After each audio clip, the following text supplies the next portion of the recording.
আজকে আমি ছানার ডালনা বানিয়েছি। আজ এটা দুধটাকে ইয়ে দিয়ে আপনারা লেবু দিয়ে ছানা করে নিতে পারেন, না তো ভিনিগার দিয়ে করে নিতে পারেন। আমি ভিনিগার দিয়ে করে নিয়েছি। তারপরে ছানাটাকে মেখে নিয়েছি লঙ্কার গুঁড়ো আর আদা কুচি আর নুন আর চিনি, আর কিছু না। এটা দিয়ে মেখে এইভাবে চ্যাপটা চ্যাপটা করে নিয়েছি। এবার তেলে ফ্রাই করব, আপনারা দেখতে থাকুন। তেলে ঢেলে দিলাম।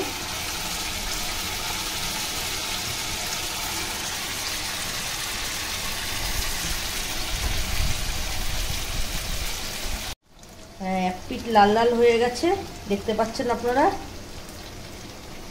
এরকম ভাবে উল্টে দেবেন। এক পিঠ হয়ে গেলে উল্টে দেবেন, এক পিঠ লাল হয়ে গেলে আবার আর এক পিঠ উল্টে দেবেন। লাল হয়ে গেছে এক পিঠ, আর এক পিঠ হয়ে গেলে আমি নামিয়ে নেব। জিরের গুঁড়ো, ধনের গুঁড়ো 1 চামচ, আর কাশ্মীরি লঙ্কার গুঁড়ো আর গোলমরিচ গুঁড়ো সব দিয়ে কষাচ্ছি। 1 চামচ করে সব কটা দিয়েছি। দিয়ে যখন তেল ছেড়ে আসবে, তারপরে এটা কাজু বাদাম পেস্ট, আদা পেস্ট আর কাঁচা লঙ্কা 3টে একসঙ্গে মিক্স করে পেস্ট করেছি, এটা দিয়ে দিচ্ছি।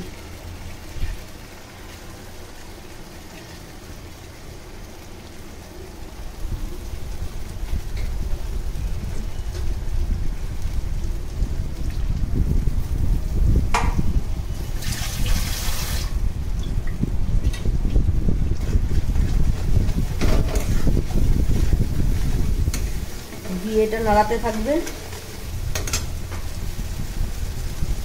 তারপরে লাস্টে কাজু এটা পোস্ত বাটা পেস্টটা দিয়ে দেবেন।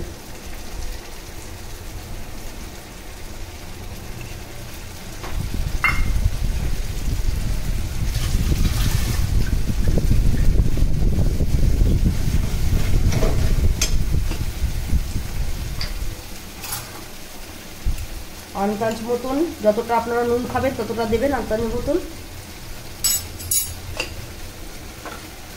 দিয়ে এটা কষাতে থাকবেন যতক্ষণ তেল না ছেড়ে যায়।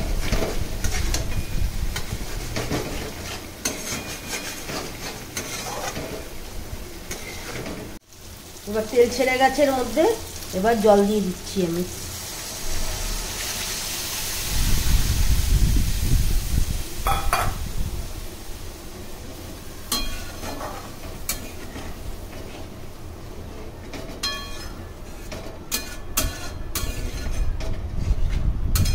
জল দিয়ে আপনারা নাড়িয়ে নেবেন।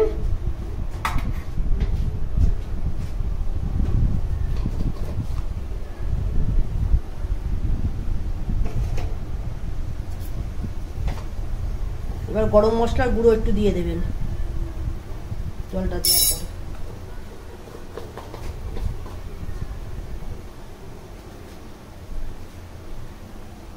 যতক্ষণ ঝোলটা না ফুটে আসে ততক্ষণ হতে দেবেন আপনারা। হ্যাঁ, ঝোলটা ঘন হয়ে গেছে। আমরা এবার এই কোপ্তাগুলো ইয়েগুলো ছেড়ে দিচ্ছি আমি।